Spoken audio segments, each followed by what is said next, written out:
여러분들 예상 못한 건 아니겠죠? 저 솔직히 언젠가는 걸릴 거라고 생각하고 있었는데 그게 여러분들 수업 중에 지난주에 걸리는 바람에 한 2번 정도 수업을 빠지게 됐습니다. 그래서 가끔씩 이게 괜찮으시냐고 물어보는 학생들도 있긴 한데 잔기침이 조금 나고 약간의 휴유증이 있는 것 같아요. 기분 탓인지 머리가 좀 띵한 느낌이 들고 그러긴 해요. 그래도 지금 현재는 아주 완벽한 상태는 아니지만 원래 상태에서 한 90% 정도까지는 건강을 회복하지 않았나라고 생각을 하고 있습니다. 그리고 여러분들에게 제가 수업 계획서를 다시 나눠 드렸는데 지금 보시면 계속적으로 월요일 2시간, 수요일 2시간 하는 것보다 차라리 그냥 월요일 날 3시간을 하고 이 횟수를 뒤쪽에 줄이는 게 좋겠다는 생각을 했었어요. 그래서 여러분들 대신 이제 월요일 날 수업 시간이 1시간 늘면서 저 원래 있던 데에서 뒤쪽에 수업이 한두 개 정도 사라졌을 거예요. 차라리 빠르게 당겨서 하는 게 좋을 것 같아서 저렇게 두면 여러분들 기말고사 치고 나서도 지금 또 2시간이 그러니까 2타임이 딜레이가 된 상황이고 그리고 또 계속적으로 진행을 하다 보면 여러분들 학사 일정에서 조금 많이 딜레이 될 것 같아서 차라리 그냥 월요일 수업을 3시간 하고 수요일은 수업을 2시간 하는 형태로 해서 빠르게 진행하도록 하겠습니다. 그리고 중간에 내용이 좀 바뀌었는데요. 이것도 조금씩 바뀔 가능성이 있습니다. 가면 갈수록. 왜냐면 지금 제가 이렇게 한번 쭉 읽어보고 다시 여러분들 가르칠 걸 봤을 때 솔직히 말씀드리면 지금 제가 19 분강의 기초, 분강의 응용, 그리고 뒤에 분강 강독의 원자 분광법이 있는데 솔직히 말씀드리면 뒤에 20페이지 챕터 20, 21은 제 개인적인 의견이긴 하지만 사용하는 사람이 많이 없어요. 그래서 차라리 이걸 빼고 여러분들이 그냥 사용할 만한 것들 UVB즈라든지 이런 기기들에 대해서 차라리 설명해 주는 게 낫지 않을까라고 생각을 해서 이걸 그 2개를 빼고 이렇게 3회, 4회에 다음과 같이 바꿔서 집어넣어 놨습니다. 그리고 이제 질량 분석법이라든지 이런 것들은 여러분들에게 똑같이 설명을 할 거고요. 그리고 이제 크로마토그래피 등에 대해서도 똑같이 설명할 거고 맨 마지막에 가면 아마 엘라이자 외에도 또 다른 것들이 들어가긴 할 텐데 여러분들이 이제 제가 주로 하던 일 신약 개발하는 쪽에서 이제 약효를 평가한다든지 이런 데 필요한 기기들이 가장 대표적인 게 엘라이자예요. 그래서 지금 17회에 보면 엘라이자라고만 적혀 있는데 엘라이자랑 그리고 DSC라고 하는 건데 이 2개 외에도 아마도 조금씩 여러분들이 알았으면 좋겠다 하는 내용들은 아마 추가가 될 거예요. 그리고 이제 이 수업을 마치는 방향으로 하겠습니다. 그리고 말씀드렸다시피 일정상 숙제를 4번 내기가 쉽지 않아서 숙제를 2번으로 줄였습니다. 그리고 중간고사는 5월 2일 날 볼 거고 웬만하면 대면으로 할 텐데 5월 1일이 월요일이죠? 그죠? 5월이 월요일이니까 월요일 원래 수업 시간에 와서 시험을 치는 방향으로 할 텐데 혹시나 그때 가서 또 뭐 코로나는 다시 창궐을 하게 되면 아마 비대면으로 바꾸지 않을까 싶습니다. 그래서 시험만은 대면으로 진행하도록 하겠습니다. 괜찮죠? 네, 그리고 뭐 혹시나 그때 그 당시에 코로나를 걸려가지고 대면으로 칠 수 없는 학생들은 따로 제가 비대면으로 시험을 치르는 방식으로 진행을 하도록 하겠습니다. 요새 여러분들 학교에 계속 나오고 있는 상황이라 아마도 크게 대면하는 게 어렵지 않을 것 같아 가지고요. 그렇게 진행을 하도록 하겠습니다. 자, 그러면 이 내용이 맞고 자, 그리고 혹시나 다른 질문이 있으신 분 없나요? 없으면 그러면 일단 자, 우리가 지난 시간에 배웠던 거에 대해서 제가 한 번에 살짝 리뷰를 다시 하도록 하겠습니다. 지난 시간에 맨 처음에 제가 뭘 설명했냐면 수업에 관해서 설명을 했어요. 전체적인 수업 우리가 이렇게 이렇게 이제 단백질로 칩시다. 단백질을 생산하거나 뭐 DNA 생산하거나 이런 생산을 하게 되면 이 생산 과정에 거쳐서 정제를 하게 되고 뭐 정제도 여러 가지 스텝이 있죠.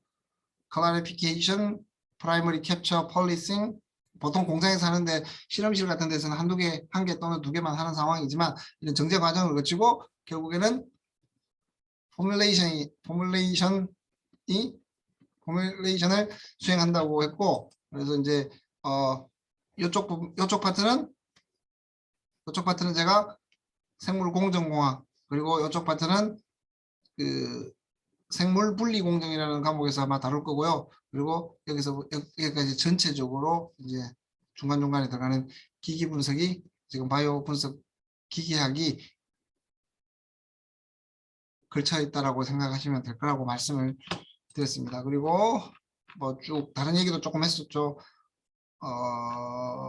그 경시대회 이야기도 했었고, 한국화학공학회 생명공학 경시대회도 이야기했었고, 그리고 제가 여러분들한테 혹시나 제약회사나 아니면 이쪽 그 바이오 기업들, 뭐 바이오 기업이 제약회사만 있는 건 아니에요. 조금만 엔자임 만드는 회사도 있고요.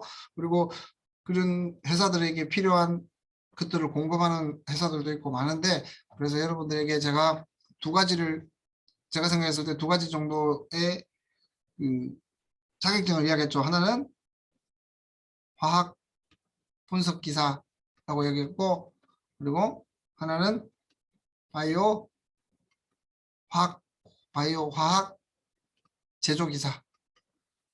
근데 지금 이 부분은 여기 기기 분석학이랑 화학과에서 하는 분석화학 또는 저기 글로벌 의학부에 있는 의약품 분석학 이 부분을 다루는 거고요. 그리고 바이오 제조 기사는 이 부분을 다루는 거라고 생각하시면 될 것 같아요.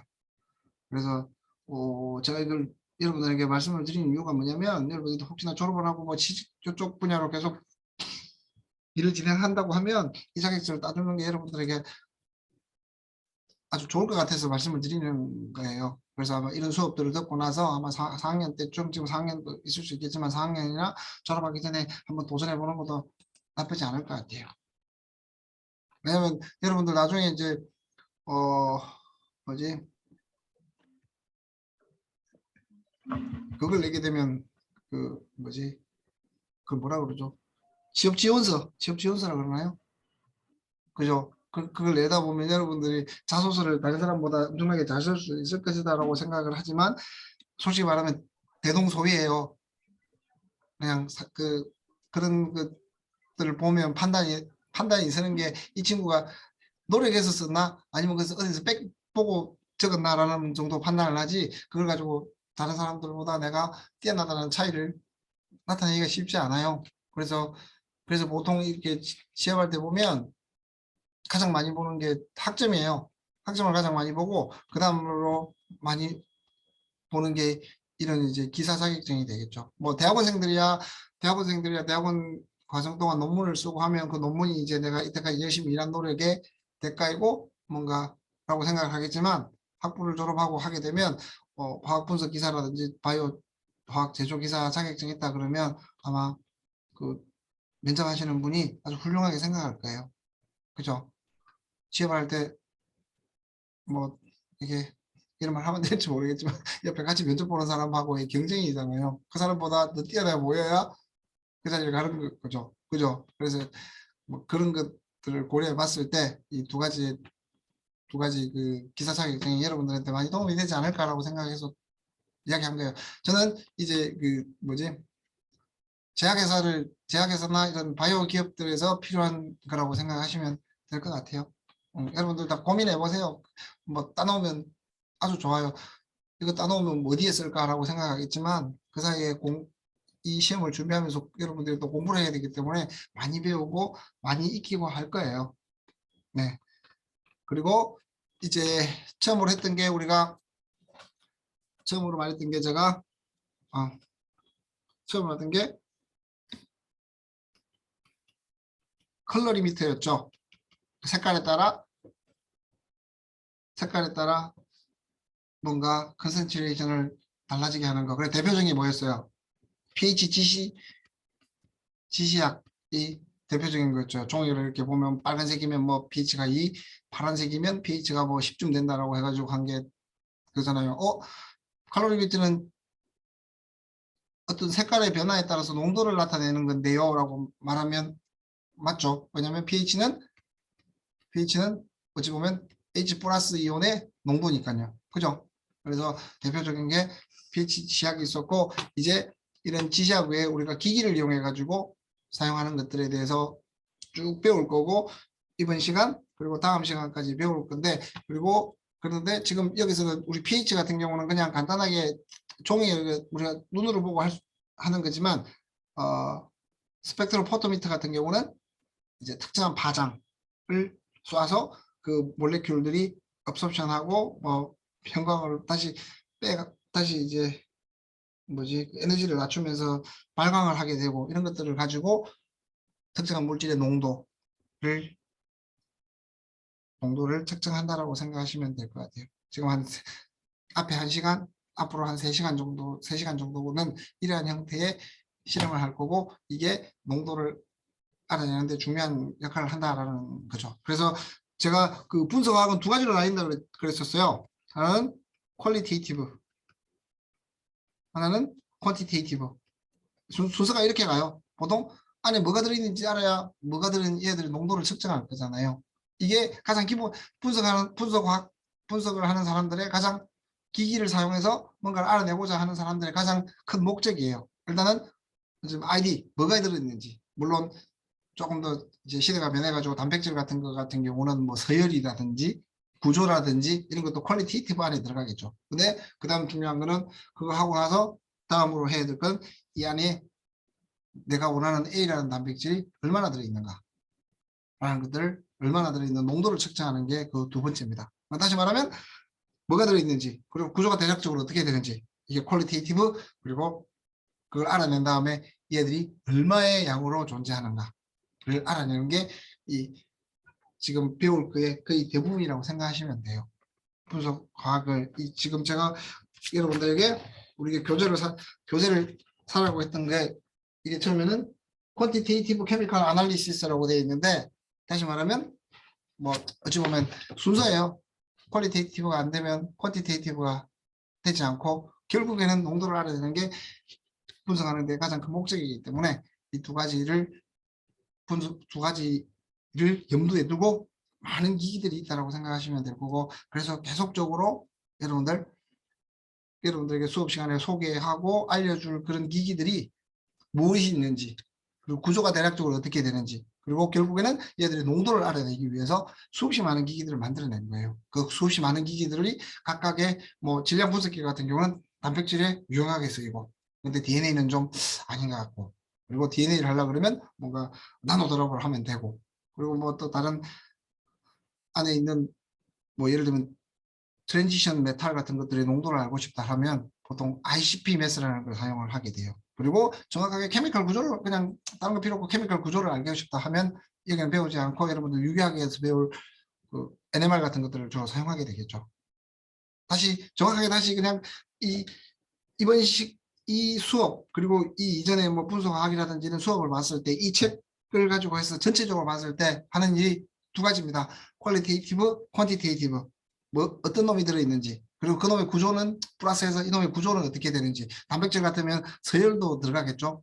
그죠? 서열도 들어갈 거고, 이렇게 어떤 구조가 있는지를 알아내고, 그런 다음에 내가 가지고 있는 이 바이알 안에 내가 원하는 물질의 농도를 알아내는 거라고 생각하시면 돼요. 그래서 거기에 필요한 뭐 물질의 종류도 여러 가지 많을 거잖아요. 그죠? 그래서 그 물질에 맞는 분석 방법을, 분석 기기를 찾아내고, 그래서 여러분들이 그 이론을 이해하면서 이 두 가지를, 그러니까 퀄리테이티브랑 퀀티테이티브 아날리시스를 할 수 있는 능력을 기른다라고 이론적인 능력을 기른다라고 생각하는 게 지금 이 수업의 그러니까 가장 큰 목적이 아니라 그냥 최종 목적이에요. 대신 이제 이 뒤쪽은, 앞쪽은 약간 뭐 통계라든지 좀 더 뭐라 그래야 되나, 퀀티테이티브하게 나타낸 것들을 어떻게 통계적으로 처리하고, 그리고 뭐 유효 숫자라든지 아주 기본적인 내용들에 대해서 앞쪽에 있는 거고, 그리고 지금 여러분들이 배우는 거는 기기를 통해서 어떻게 할 것인가 라는 걸, 기기에 방점을 두고 배우신다라고 생각을 하면 될 것 같습니다. 그죠? 그리고 나서 이제 클로리미터를 가지고 이제 오존을 오존에 구멍 뚫린 걸 어떤 사람들이 발견했다는 얘기를 했었고요. 그건 크게 뭐 하나의 중요한 예시니까 크게 없고, 그리고 이제 우리가 이 스펙트로포토메트리 같은 경우는 빛을 이용하는 거잖아요. 그죠? 어떤 데는 UV를 이용하고 어떤 데는 가시광선을 사용하는 사람도 있고, 어떤 사람은 적외선, 어떤 사람은 그런 일이 없겠지만 그 방사능 같은 것들을 이용하는 사람들도 가끔씩 있긴 합니다. 근데 저는 아직까지 만나보지는 못했지만 아무튼 그 UV에서부터 원적외선 뭐 이렇게 적외선까지 이렇게 많이 사용을 하잖아요. 그죠? 근데 이게 전체가 빛이죠. 라이트. 그래서 그 빛이 가진 가장 기본적인 우리가 이론들을 공부를 했었습니다. 첫 번째는 빛이 가진 에너지는 하, 뉴. 하는 플랑크 상수였죠. 그죠? 플랑크 상수였고 6.626 곱하기 10의 마이너스 34성 줄 세커 뭐 이렇게 되고, 이 뉴는 프리퀀시 퍼 세커가 되겠죠. 프리퀀시는 초당 몇 번 왔다 갔다 하느냐. 그러니까 다시 말하면 빛이 이렇게 움직이면 초당 몇 번 가고, 그리고 플랑크 상수를 여기 초당 몇 번 왔다 갔다 하는지에다가 플랑크 상수를 곱해주면 이 빛이 가진 에너지를 알 수가 있습니다. 그리고 빛의 또 하나의 특징은 뭐냐면 람다 V예요. 람다는 뭐죠? 파장이죠. 이거의 길이가 파장이잖아요. 지금 제가 좀 그림을 좀 깨끗하게 잘 그렸으면 좋겠는데 그러지 못해서 죄송하고, 한번 올라갔다가 다시 원래 내려갔다가 다시 원래 자리에 올라오는데 이 거리를 우리가 파장이라고 얘기하잖아요. 그죠? 맞죠? 파장이죠. 그럼 다시 말하면 우리가 C 같은 경우는 우리가 대략적으로 정해져 있어요. 3 곱하기 10의 8승미터 per 세컨. 뭐 온도에 따라서 조금씩 변한다라고 사람들이 이야기하고, 절대 온도 0도에 다가가면 빛의 속도가 0이 된다라고 이야기를 하지만, 그냥 우리가 보통의 경우 사용하는 데서는 이건 상수라고 봐도 크게 무방하잖아요. 상수가 아니긴 하지만 상수라고 무방하기 때문에 다시 말하면 U는 람다 분의 C가 되겠죠. 그럼 여기다 다시 넣게 되면 HCU 람다죠. 다시 말하면 파장이 길면 길수록 에너지가 적다라는 얘기가 되겠죠. 그죠? 그래서 말했던 게 가시광선 UV, 그리고 가시광선 적외선을 봤을 때 파장이 이쪽으로 가면 갈수록 파장이 길어지고, 대신 이쪽으로 가면 갈수록 에너지는 낮아지고, 그리고 프리퀀시는 줄어들게 되는 거죠. 그러니까 빛이 가지고 있는 이 반응성을 가지고 설명하고 수학적으로 계산할 수 있는 몇 가지, 그리고 이제 트렌드가 이걸 가지고 계산을 할 수가 있게 됩니다. 그리고 보통 람다분의 1을 우리가 웨이브 넘버라고 이야기를 하는데, 이건 나중에 웨이브 넘버를 사용하는 데 가서 보면 될 겁니다. 다시 웨이브 넘버를 그냥 사람들이 약속을 이렇게 좀 더 편하게 사용하자라고 약속을 해놓고 만드는 어떤 그 표시라고 생각하시면 돼요. 나중에 다 람다로, 그러니까 파장으로 다 바꿔도 되지만 그냥 웨이브 넘버를 사용을 많이 하는 사람들도 있어요. 그래서 그냥 이거는 수치만 바꾸면 되는 거니까 크게 걱정 안 하셔도 되고, 걱정 안 하셔도 된다라고 말씀을 드릴 수가 있습니다. 그리고 이제 제가 또 하나 했던 게 뭐냐면, 그 중에 하나가 뭐였냐면, 우리가 X선 앞에 뭐 알파, 감마선 있잖아요. 감마선이 이제 방사능 폭발할 때 나오는 거라 이건 그냥 무시하고 X선 있고, 자외선, UV 자외선 있고, 그리고 가시광선 있고, 그 다음에 적외선, 마이크로파, 그 다음에 라디오파 이렇게 있었죠. 그죠? 이쪽으로 가면 갈수록 파장이 길어지는 거죠. 파장이 길어지는 건데, 그리고 대략적으로 얘들을 그 어떤 물질의 어떤 그 케미칼의 조사, 그러니까 케미칼에 이렇게 쪼이게 되면 X선 같은 경우는 그 이온화 그 뭐지 결합이 끊겨요. 그러니까 결합을 끊을 수 있는 정도의 에너지고, UV 같은 경우는 전자를 들뜨게 합니다. 그럼 우리가 원래는 모든 물질들은 웬만하면 가장 그라운드 스테이트에 있는데, 이 UV를 받게 되면 이렇게 들떠가지고 엑사이테이션 된 상태로 가게 돼요. 그러면 적외선 같은 경우는 가시광선은 그냥 흡수만 하는 거고, 적외선 같은 경우는 진동, 몰레큘이 이렇게 있으면 얘들이 왔다 갔다 하게 만들고, 그리고 여기 마이크로파 같은 경우는 회전하게 만들어요. 몰레큘이 이렇게 있으면 이렇게 쭉 돌게끔 그 정도의 에너지를 가지고 있다라고 판단을 할 수가 있습니다. 그리고 뭐 라디오파 같은 경우는 아무런 영향이 없고 우리가 라디오 들을 때만 주로 사용을 하고 있다라고 말씀을 드릴 수 있습니다. 그리고 우리가 비어의 법칙이라고 배웠죠. 비어의 법칙이 정확하게 말씀을 드리면 A는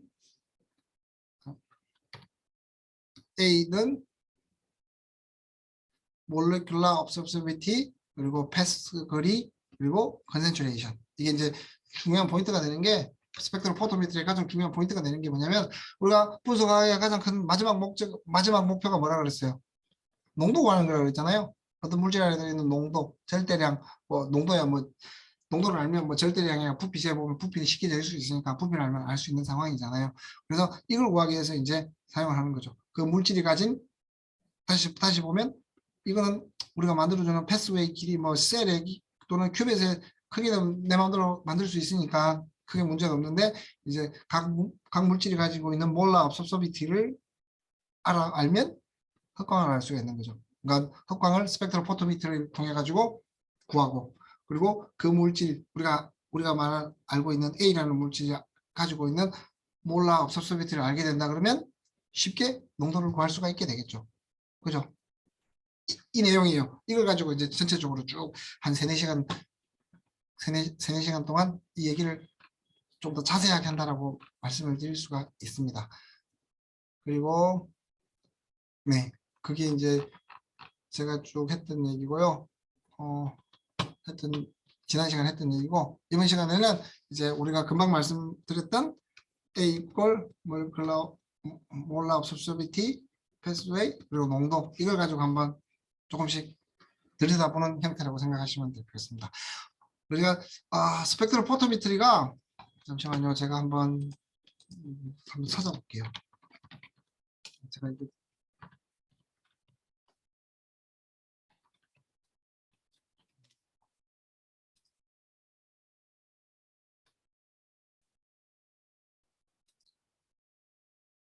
보통 이렇게 생겼어요.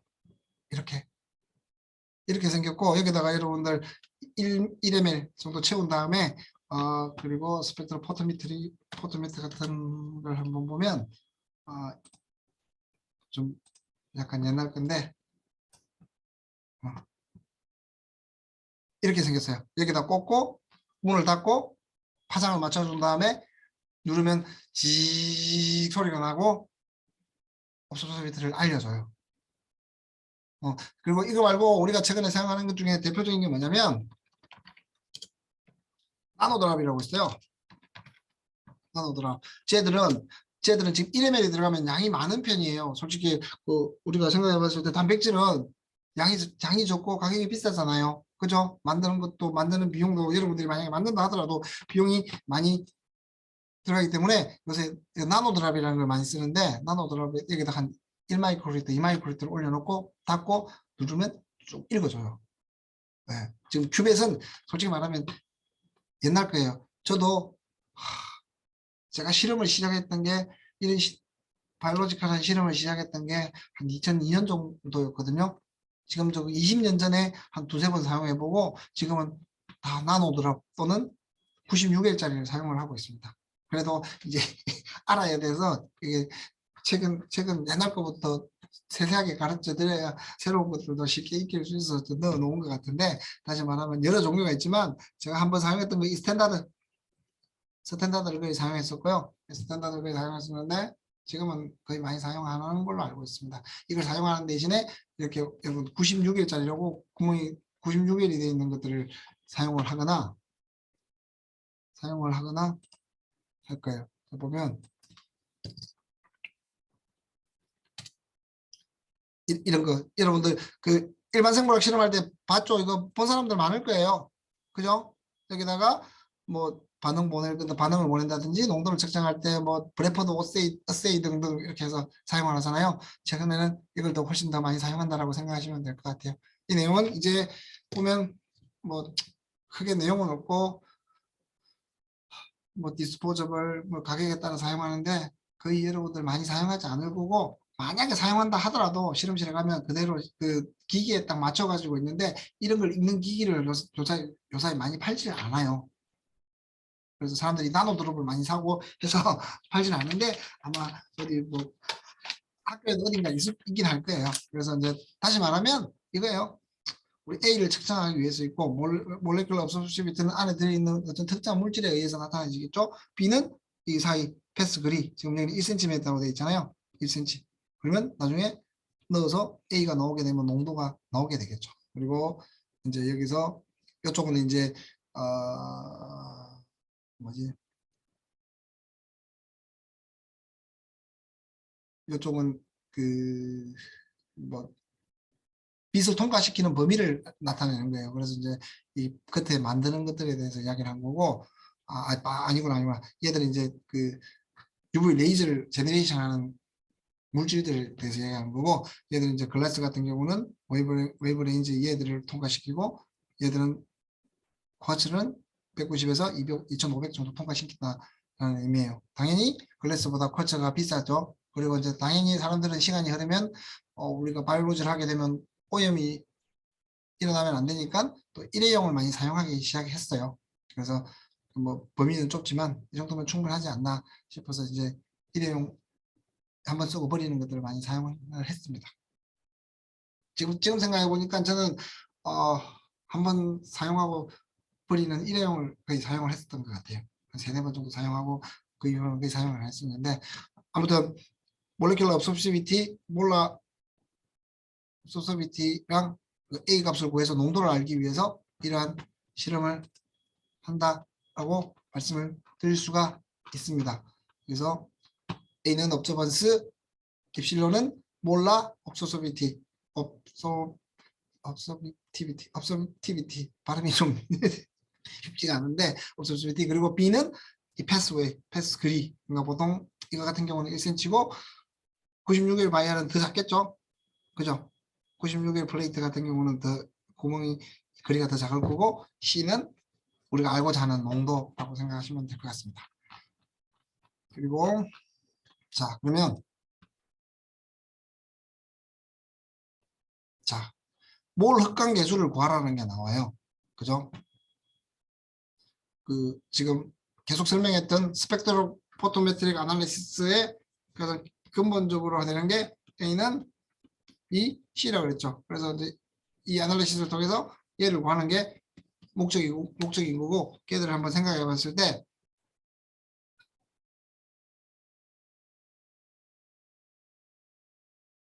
어떤 특정한 아날라이트가 우리가 알고 있는 아날라이트가 어떤 특정한 웨이브랭스, 근데 웨이브랭스가 보통 몰레큘들이 막 종류마다 다르잖아요. 뭐 1이 됐다가 어떤 애들은 1이 되고 막 이러잖아요. 그죠? 그래서 몰레큘을 퓨리파이 한 다음에 그 몰레큘이 가장 업소션을 높게 하는 것을 맞춰가지고 하는 게 가장 센시티비티도 좋고 농도를 측정하기 쉬운 거죠. 그래서 그런 형태로 되게 되는 거고, 지금 뭐 19장에 가면 믹스처 같은 경우도 생각할 텐데 그냥 간단하게 이런 것들을 크게 생각하지 말고 무시를 하고, 이제 이 식을 통해 가지고 우리가 농도를 알고 있으면 얘들을 구할 수 있을 거고, 농도를 모르고 있고 얘를 알고 있으면 얘를 구할 수가 있겠죠. 그죠? 이제 그 얘기를 하는 겁니다. 자, 한번 이 얘기를 볼게요. 헥세인 헥세인이 있습니다. 순수한 헥세인은 200나노 이상의 파장에서 자외선 흡수는 무시할 수준이다. 그러니까 200나노 이상에서는 흡수를 아예 하지 않는다라는 얘기예요. 근데 벤젠 같은 경우는 C6, H6 같은 경우는 250, 25.8mg을 헥세인에 놓겠다라는 얘기는, 다시 말하면 200 이상으로 찍게 되면 얘들 영향을 거의 무시할 수 있으니 오로지 벤젠에 의한 농도에 의해서 나온다라는 얘기를 여기까지 한 거예요. 이를 250ml로 묽힌 용액을 1cm 흑강셀에 넣고 측정하면 256나노미터에서 최대 흑강 피크를 나타내면 이 흑강도가 0.26이었다. 이 파장에서 벤젠의 몰 흑강 개수를 계산하시오. 다시 말하면 A는 다시 말하면 이걸 구하라는 얘기잖아요. 그죠? 맞죠? A가 얼마였어요? 0.166. 그 다음에 B는 1cm. 농도는 여기서 구해야겠죠? 25.8mg per 250ml 하면 다음과 같이 나옵니다. 그리고 곱하기 뭐 78.11g per mol 해가지고 계산하면 농도 구하는 거는 그냥 쉽게 구할 수 있으니 그냥 넘어갈게요. 1.321 곱하기 10의 마이너스 3성몰 얘들을 한번 계산을 해보도록 하겠습니다. 0.266 나누기 1 나누기 13 다시 0.266 나누기 1 나누기 0.00132 하면 지금 수치로는 201이 나오네요. 201. 잠시만요. 이게 200 제가 계산할 때는 201.515151 이렇게 나와요. 그래서 계산을 해보면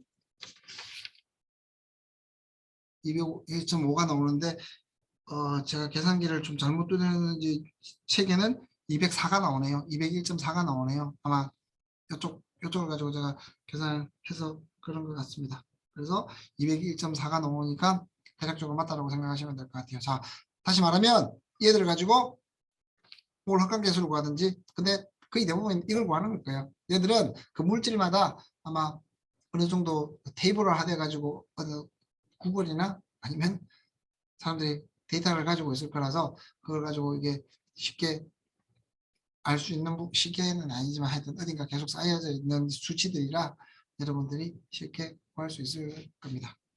그러면 최종적으로 우리가 농도를 구하는 데 사용을 지금 문제 같은 경우는 우리가 다시 거꾸로 반대로 이제 몰라 옵소비티를 구했는데 보통의 경우는 C를 구하는 경우가 대부분이라고 생각하시면 될 것 같습니다. 자, 그러면 좀 더 프랙티컬하게 혈청 속의 철의 분석을 다음과 같이 분석하였다. 분간 강도기를 켜고 강원에 앉아 일단 기계를 켜온다는 얘기예요.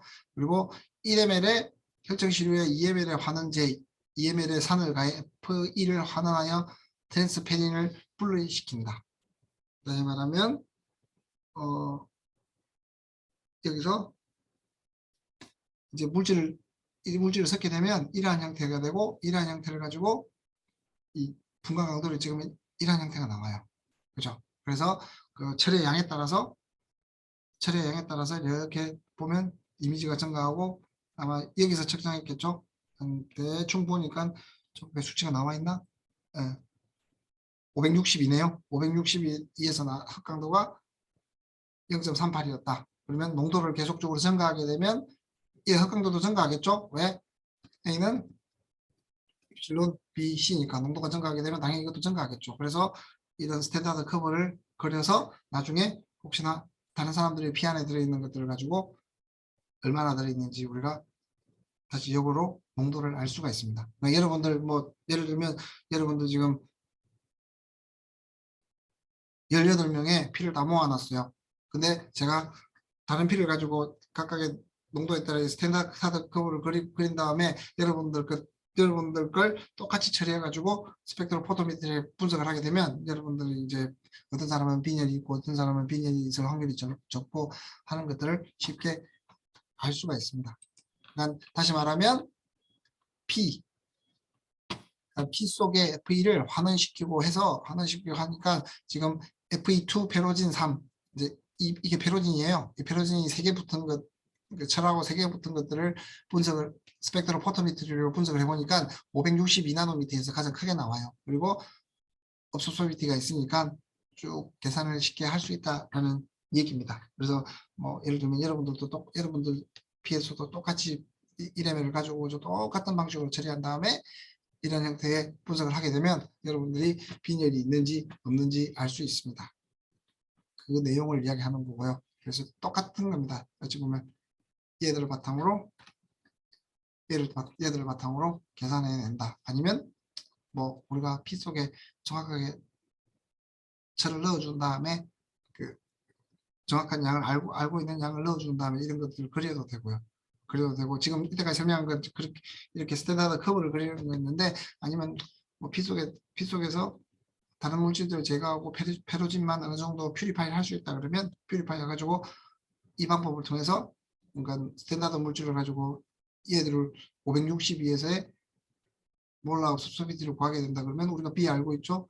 그리고 농도가 뭐 얼마일 때 A가 얼마 나오고 얼마일 때 뭐 예를 들면 1일 때는 1일 때 뭐 1마이크로그램 퍼 지금 밑에 보면 오케이 1마이크로그램일 때는 1마이크로그램 퍼 ml일 때는 여기는 뭐 지금 대략적으로 보면 0.1이 나오고 여기 이게 3일 때는 3일 때는 3마이크로그램 퍼 ml일 때는 0.3이 나오고 그러니까 똑같이 이렇게 그린 다음에 여러분들 시료를 해가지고 보니까 A라는 사람은 대략적으로 농도가 이 정도 된다라고 이제 측정을 할 수가 있게 되는 거죠. 이게 하나의 스펙트럴 포토메트를 가지고 어떤 특정한 물질, 즉 피 속에 들어있는 철의 농도를 계산하는 그러니까 측정하는 방식이고 다른 방식으로 이제 타이트레이션 뭐예요? 타이트레이션은 이제 예를 들면 마그네슘 칼마가이트가 있는데 얘들을 컬러리스한 EDTA를 넣어주게 되면 원래는 레드예요. 그죠? 그래서 농도가 얘들이 정확하게 반응을 해가지고 이렇게 되면 블루로 완전히 바뀌어요.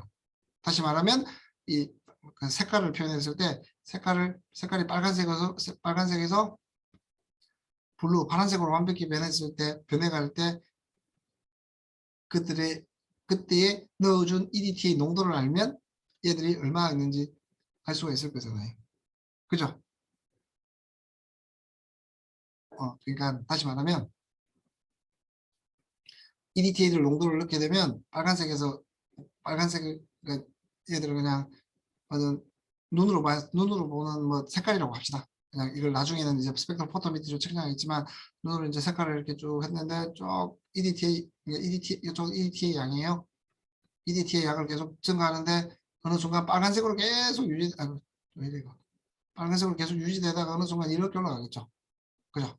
그러면 대략 여기서 파란색이 됐으니까 여기 넣어준 EDTA 양이 MG 칼마가이트의 양이 될 것이다. 라고 이제 역으로 추측하는 거죠. 그럼 다시 말하면 넣어준 EDTA 양을 통해서 MG 칼마가이트의 농도를 알 수가 있게 되죠. 이걸 타이트레이션이라고 이야기를 합니다. 다시 말하면 우리가 pH를 잴 때도 그렇잖아요. NaOH를 계속 넣어주다가 색깔이 변하거나 아니면 색깔이 변하는 구간이 되면 그 안에 원래 H 플러스 즉 pH가 얼마였는지 알 수가 있는 거죠. 그러한 형태로 이제 다른 물질을 넣어줌으로써 얘들이 원래 있던 물질이 완벽하게 다 변해버리는 그 상황을 판단하는 걸 우리가 타이트레이션이라고 적정이라고 이야기를 해요. 아마 분석과학이나 이런 것들을 배웠으면 좀 쉽게 할 수 있을 텐데 지금 현재로서는 간단하게 설명하면 그러한 형태를 적정이라고 이야기합니다. 원래 있던 물질의 양을 알기 위해서 다른 물질에 넣어줘서 반응을 일으킨 다음에 변화를 관찰하고 그 변화가 완벽하게 다 진행됐을 때 넣어준 B의 농도가 A의 농도와 일치할 거잖아요. 물론 스토키오케미스트리가 있겠죠. 뭐 이 두 개랑 이 하나가 반응한다 그러면 뭐 예를 들면 얘가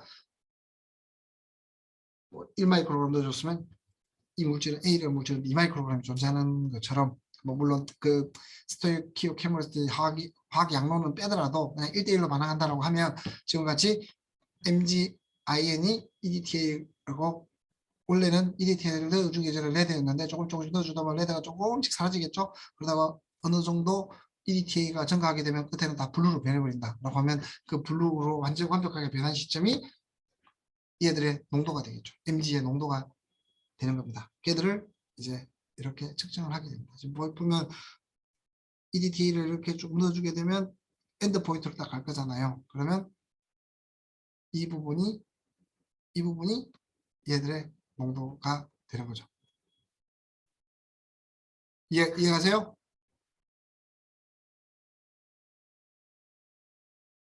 다시 말하면 안에 EDTA가 없고 얘들이 있어요. 그러니까 얘들을 한번 봅시다. 그러니까 이 기기를 사용한다고 생각합시다. 여기다가 지금 안에 MgIN이라는 물질이 우리가 얼마 있는지 몰라요. 근데 EDTA 타이트레이션을 통해 가지고 우리가 얘들 농도를 알고 싶다라는 거죠. 그래서 지금 여기서 collected observance는 약간 그 파란색이 잘 업소프션하는 파장이 되겠죠. 그 파장을 이쪽에 계속 라이트 소스를 넣어주는 거예요. 그래서 반대로 포토 디텍터에게 빠져나오는 것들을 우리가 측정할 수가 있겠죠. 근데 처음에 이 안쪽에 MgIN이 있었어요. 그래서 옆으로 다른 쪽에서 EDTA를 조금씩 넣어줬어요. 조금씩 양을 해가지고 볼륨을 넣어주다 보니까 결국에는 파란색으로 변해버린 거예요. 변해버린 거죠. 이제 이 포인트를 찾아가지고 이 넣어준 EDTA 양을 알게 되면 안에 들어있는 MG의 양을 알 수가 있게 되는 거죠. 그리고 이제 여기서 collected observance라고 나오는데 collected observance는 뭐냐면 우리가 뭔가 예를 들면 여기서 EDTA를 넣어주게 되면 부피가 늘어나잖아요. 그죠? 부피가 늘어나죠. 그래서 최초에 있는 것들을 그걸 보정해 주는 것을 보정 확강도라고 얘기했어요. 그래서 그냥 간단하게 계속적으로 보정 확강도를 사용해야 되는데 보정 확강도는 뭐냐면 전체 부피분의 초기 부피 곱하기 측정된 흑강도. 그냥 간단하게 좀 이해가 안 된다고 하면 문제를 풀어보면 우리가 물 10ml에 19.90의 EDT를 넣어줬어요. 그죠? 그런 다음에 흑강도가 0.0057 나왔어요. 그러면 보정값은 얼마냐면 원래 있던 보정값은 다음과 같이 계산을 할 수가 있습니다. 두 개 합하면 전체 부피는 19.90에 10을 더하면 29.90이 되겠죠. 29.9 그리고 10을 나눠주고 거기다가 측정된 0.0057을 봐주면 0.170이 나옵니다. 나중에 이걸 보정된 값을 사용해 가지고 여기다가 넣어주게 되는 거죠. 다이렉트하게 얘들 넣어주는 게 안 되는 이유가 뭐냐면 계속적으로 우리가 측정한 것들은 그게 달라지는 거잖아요. 뭐라고 해야 되나. 부피가 달라지기 때문에 똑같이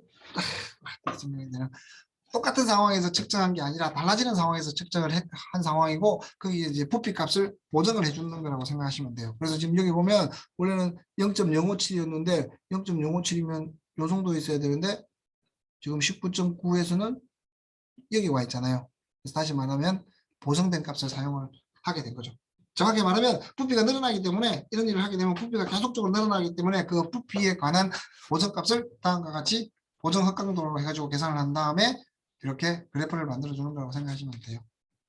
바로 다이렉트하게 사용하지 않고 부피가 늘어나기 때문에 보정 흑강도를 사용한다라고 말씀을 드릴 수가 있습니다. 지금까지 그러면 스펙트로포토메트리 아날리시스를 우리 몸속에 피 속에 있는 철과 그리고 EDTA 측정에 관해서 간단하게 말씀을 드렸습니다.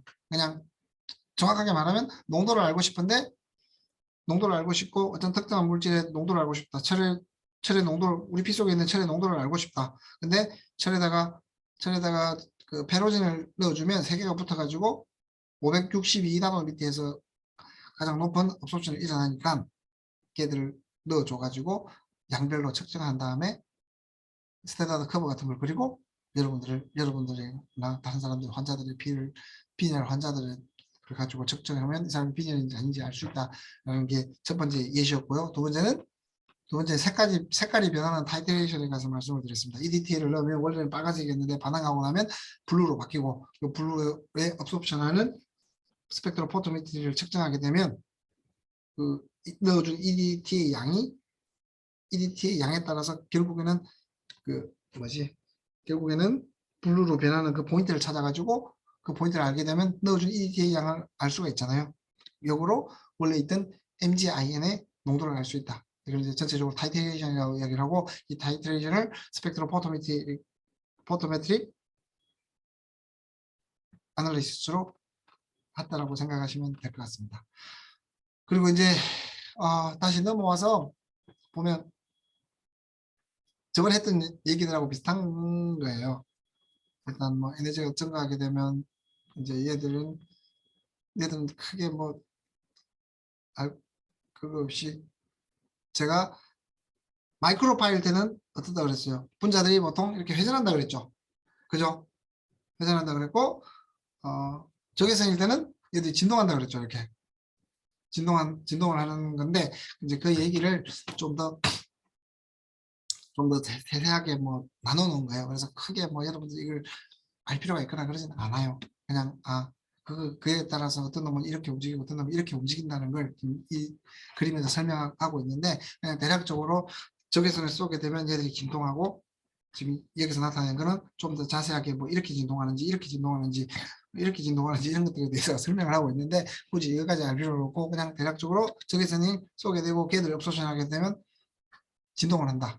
그리고 그보다 더 파장이 길고 에너지가 낮은 마이크로파 같은 경우는 얘들이 회전을 한다 라고 생각하시면 돼요. 그리고 다시 말하면 여기 지금 하나가 어떤 게 하나의 예시를 들어놓은 게인데 여기 보면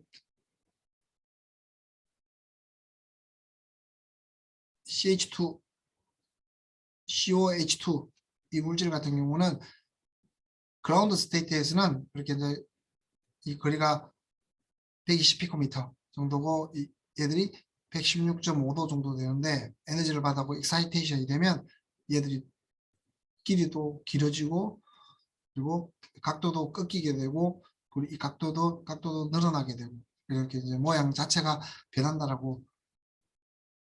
걸 이제 하나의 예시로 보여주는 겁니다. 에너지를 받게 되면 그 구조가 변한다라는 걸 보여주게 되는 거죠. 그래서 조금 전에 말했던 이것처럼 그렇게 자세하게 뭐 파이 반결합성 오비탈 이런 것보다는 그냥 에너지를 받게 되면 낮은 에너지를 받게 되면 회전을 하다가 조금 더 에너지가 높은 그러면 진동을 하다가 나중에는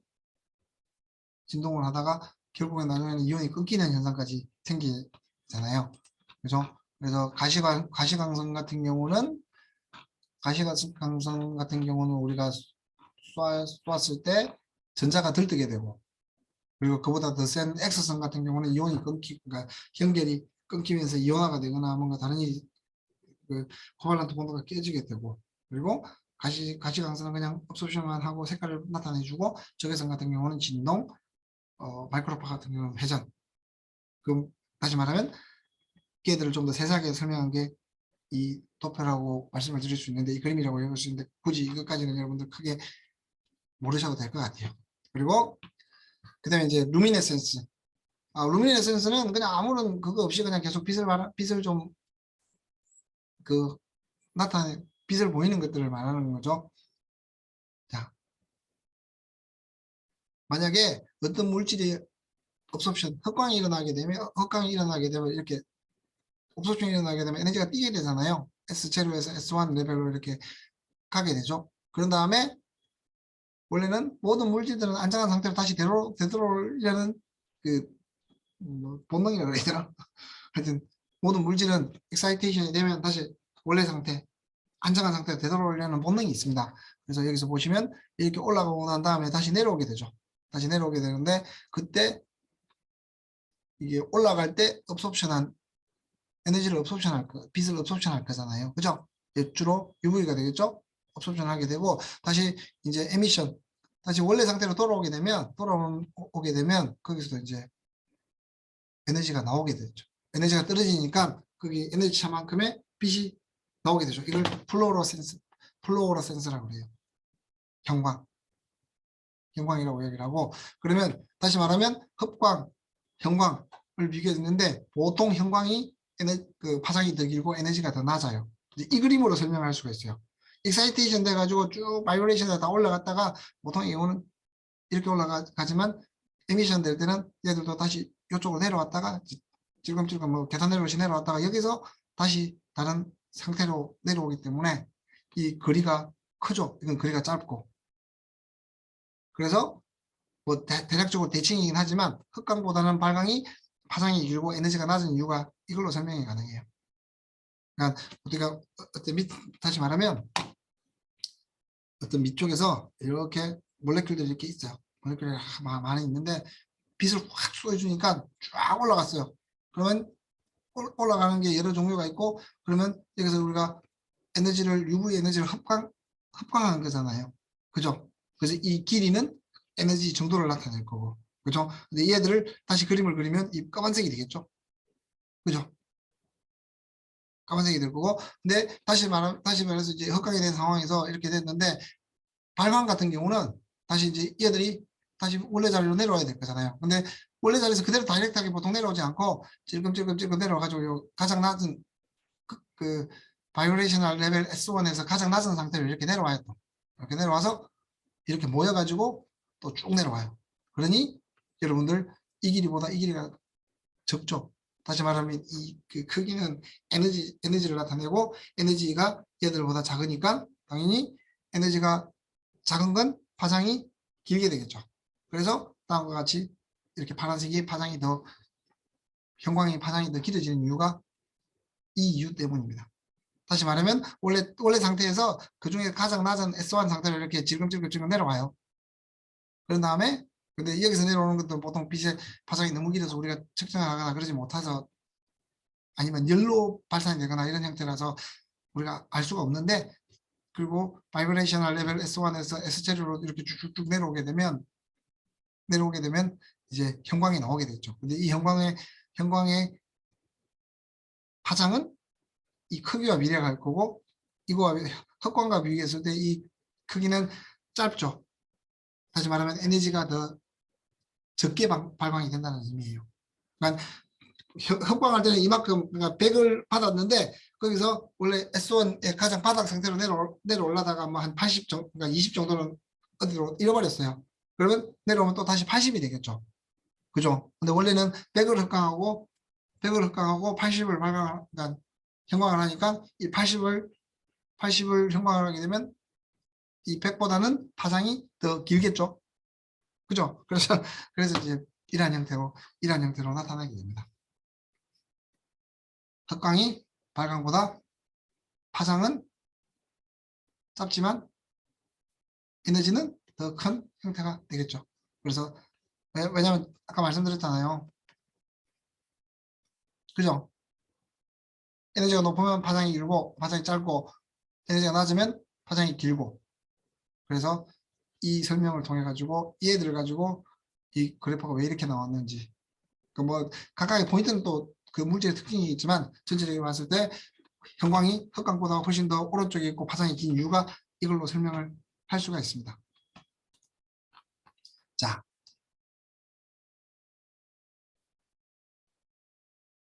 그리고 에미션 이미지는 러플리 미러 이미지 약간 비슷한 형태예요. 비슷한 형태로 나타나요. 꼭 그런 건 아닌데 대략적으로 비슷한 형태로 나타나겠죠. 왜냐하면 올라간 거랑 이 내려온 것들이 그 에너지 차이는 있지만 그래도 모양은 비슷할 거잖아요. 게임은. 그래서 비슷하게 미러 이미지로 보통 나타나고 흑광이 발광보다 짧다, 파장이 짧다라고 말씀을 드릴 수 있겠습니다. 보통의 경우 이렇게 이제 나타내는 거고요. 이제 이걸 우리가 기계 같은 걸 했는데 지금 보시면 라이트 소스, 레이저 소스를 쭉 만들어서 이제 특정한 파장을 모노클로메트로 하나를 특정한 파장을 분리하겠죠. 그죠? 분리한 다음에 샘플에다가 이게 쪼이게 되면 그러니까 이 샘플 셀은 이렇게 되는 겁니다. 이렇게 엑사이테이션 하는 애들이 쭉 들어가고 에미션 하는 걸 이렇게 받게 되면 흑광 소스가 이렇게 들어갔다가 나중에 형광 소스가 이렇게 나오겠죠. 그죠? 이 형광을 측정을 합니다. 왜 흑광을 측정하라고 형광을 측정합니까? 라고 물어보면 시그널이 깨끗해지는 경우가 많습니다. 왜냐면 일단 이렇게 왜 그냥 다이렉트하게 옵소션 하는 걸 가지고 하면 되지 왜 응? 우리가 넣어준 에너지가 더 높은 넣어준 걸 측정하지 하고 에너지가 더 낮고 파장이 긴 개들을 콜렉션에서 측정을 합니까? 라고 물어보면 첫 번째는 가장 좋은 분석할 때 가장 좋은 거는 내가 분석하고 싶은 물질 하나만 있게 다른 것들을 다 버리는 거예요. 다 버리고 하나만 이렇게 분리를 할 수 있으면 가장 좋은데 그게 안 돼요. 우리가 내가 원하는 물질 외에 내 분석을 방해하는 걸 매트릭스라고 이야기하는데 피 같은 경우에 만약에 제가 단백질 A를 측정한다 그러면 매트릭스가 뭐가 되겠어요? 안에 보면 뭐 적혈구, 백혈구뿐만 아니라 뭐 다른 단백질, 항체 막 엄청나게 많은 것들이 있잖아요. 이렇게 내가 원하는 분석을 원하는 물질 외에 모든 것들을 매트릭스라고 해요. 근데 이 매트릭스를 완벽하게 없애주는 게 가장 좋지만 그러지 못한다는 거죠. 그러지 못하기 때문에 그러면 우리가 어떤 물질의 물질 만약에 A라는 물질을 분석을 하려고 그러는데 다른 뭐 버퍼라든지 이런 조그만 물질들 때문에 그 걔들 없애가지고 내가 정확하게 측정할 수 없는 상황이 오게 되는 거죠. 그런데 여기서 이 물질은 좀 사이즈가 커가지고 형광을 보이게 되는데 조그만 물질들은 보통 형광을 잘 보이지 않아요. 그래서 형광을 보이게 되면 형광을 측정하게 되면 이제 한 번 더 스크린을 한다고 생각하면 돼요. 좀 더 깨끗한 시그널. 셀렉티비티라고 이야기를 하는데 이걸 어떻게 설명을 해줘야 되지? 잠시만. 그러니까 이 안에 매트릭스가 같이 존재를 해요. 그죠? 근데 물질마다 정확하게 업소옵션하는 가장 그 몰라 업소소비티가 가장 높은 파장이 있죠. 그죠? 그 파장에 의해서 나오는 또 다른 형광의 파장이 있어요. 이 두 개가 똑같은 물질이 있을 확률이 떨어지게 되겠죠. 안에. 예를 들면 그 흑광을 통해 가지고 우리가 측정을 하게 되면 만약에 내가 A라는 물질이 흑광이 가장 높은 데가 300나노미터라고 칩시다. 300나노미터를 쭉 쪼여주니까 흑광이 나오긴 해요. 근데 다른 물질이 300나노미터도 업소션 할 수가 있잖아요. 그죠? 다시 말하면 자 내가 측정하는 A라는 물질이 보니까 이래요. 300나노미터 흑광도를 보니까. 근데 같이 섞여 있는 매트릭스 중에 한 놈은 이렇게 돼요. 근데 이게 300나노미터예요. 그러면 얘들 우리가 없애는 게 좋잖아요. 그죠? 어차피 결국에는 얘랑 혼합물로 존재하게 되겠죠. 그러니까 내가 A라는 물질만 측정하고 싶은데 이 다른 안쪽에 들어있는 매트릭스에서 나오는 300나노미터를 흡수하는 놈 때문에 문제가 생길 수가 있다는 거죠. 정확하게 측정이 불가능하다는 거죠. 그래서 사람들이 하는 게 뭐냐면 이 물질은 300나노미터를 흡수하고 나중에 보니까 620에서 형광을 띠더라. 620. 그러면 이 300을 측정하는 게 아니라 빠져나오는 620을 측정하게 되면 얘들에 대한 영향. 왜냐면 얘들은 620보다는 다른 쪽에서 더 형광을 나타내겠죠. 형광을 나타내지 않거나 나타내기 때문에 다시 말하면 한 번 걸러주는 거예요. 매트릭스를 없애준다라고 생각하면 돼요. 왜 가면 시그널도 낮고 에너지도 낮아서 측정하기도 더 힘들 텐데 왜 형광을 측정합니까? 라고 물어보면 이런 이유 때문이에요. 이 중요한 겁니다. 이거 중요하게 생각해야 돼요. 왜 흑광만 측정하지 않고 형광을 이용합니까? 라는 이유가 이 이유입니다. 이게 오른쪽에 보면 이 그래프는 제가 분석한 그래프예요. 이게 뭐냐면 항체에 들어있는 글라이칸을 띄어가지고 분석을 한 건데 그 항체에 있는 글라이칸은 UV를 업소션 하지 못해요. UV를 업소션 하지 못하는 상황이라서 그래서 이제 기본적으로 UV를 업소션을 잘하는 놈들은 스크린이 되겠죠. 그래서 지금 얘들이 익사이테이션이 얼마냐면 다시 UV 업소션 하구나.